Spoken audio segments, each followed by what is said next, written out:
I don't know about you, but by February, I am sick of winter. But not garlic. In fact, it doesn't just love winter, it needs it. What's up, y'all? I'm Ray Ray, and welcome back to the channel. Today, we're gonna dive really deep into garlic and cold weather. In fact, that bitter winter wind that keeps us in the house all season long is actually not killing your garlic. It's the secret ingredient to getting those huge bulbs.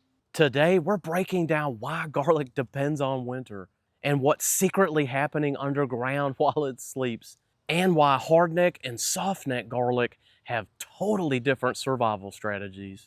Oh, and if you start to like winter a little bit more after this video, I'm very sorry about that. Let's start with a word that sounds straight out of a science textbook: vernalization. It's important to not confuse this with cold stratification. Stratification is when you expose seeds to cold and moist conditions so they'll sprout faster. Vernalization is way different. It's not about seeds at all. It's about plants that need a cold period so they can flip a biological switch inside of them.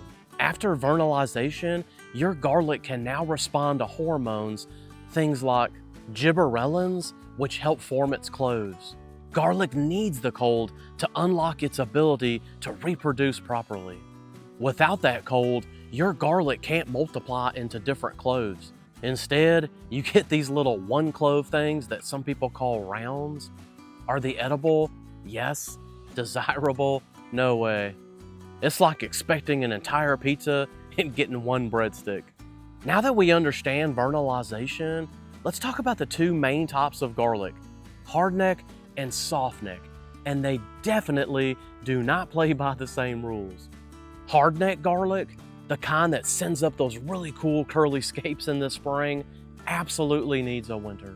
If it doesn't get enough chill hours, the plant says nope, not today, and it will refuse to make proper bulbs. You'll just get those round things. That's why hardneck garlic does so well up north in the colder zones. Zones like 3 through 6 and even into 7, it absolutely thrives. Softneck garlic, on the other hand, it's like the laid-back cousin. It can handle warmer climates, which is why that's the one you always see braided at farmers markets or stacked up in a grocery store. This stuff can store and last forever. But here's the hack. If you do live in a warmer climate, you can actually trick softneck garlic into thinking it got a winter. A lot of gardeners will actually pop cloves into the refrigerator a few weeks before planting, and it works really well. That little cheat is the gardener's version of fooling Mother Nature. It's not exactly vernalization, but it gets you close enough. Okay, so what's really going on underneath that mulch when we're sipping that hot cocoa in the dead of winter? Let's take a look. In fall, garlic focuses all of its energy into building roots. Even if you don't see much green above ground, that plant is busy sending out all kinds of white highways beneath that soil. That's garlic's survival plan: lock in early, grab nutrients, and hold tight before winter arrives. During winter, these roots are alive and well, even under the snow. At the cellular level, the cold is triggering biochemical changes. Imagine a row of switches inside that plant: growth off, reproduction off, dormancy on. As winter progresses, those switches start to flip. That plant is reprogramming itself to come awake as a multi-clove bulb. Then spring hits, temperatures rise, we have way more daylight, and that garlic starts to spring up. Each new green leaf that does shoot up is not just a leaf. It's also a wrapper for each one of those cloves. So when you peel your garlic in the kitchen and you pull off that papery layer, you're literally peeling off the history of each leaf that plant produced to make that clove. That is really cool, y'all. Here's the bigger picture. Garlic evolved this way because it had to. Think about it. If garlic just sat in the ground without that winter reset, it could sprout too early. It could waste its energy and just wither away. By tying its growth cycle to the cold weather, garlic ensured survival. Winter became its calendar. And that's why mulching garlic in the fall is so important for the winter time. Although this is kind of counterintuitive, we don't mulch it to keep the garlic warm. We mulch to stabilize the temperature, reduce the freeze to thaw cycles, and protect those roots so garlic can ride out that winter safely with its roots intact. Garlic isn't fragile. It's perfectly designed for this type of pause button. Here's something really cool. Centuries ago, farmers and gardeners figured this out about garlic. Farmers in colder regions leaned into hardneck varieties, not just for flavor and cold tolerance, but those amazing scapes. In the Mediterranean region, softneck garlic was king because it fit their climate. That's why if you've tried Italian or Spanish braids of garlic, those are softneck. And of course, even today, commercial growers use science to fine-tune this process. They'll refrigerate their bulbs, time their planting perfectly, and even select certain varieties based on their vernalization needs. Garlic is a beautiful mix between biology and tradition, and as gardeners, we get to play with both of those things.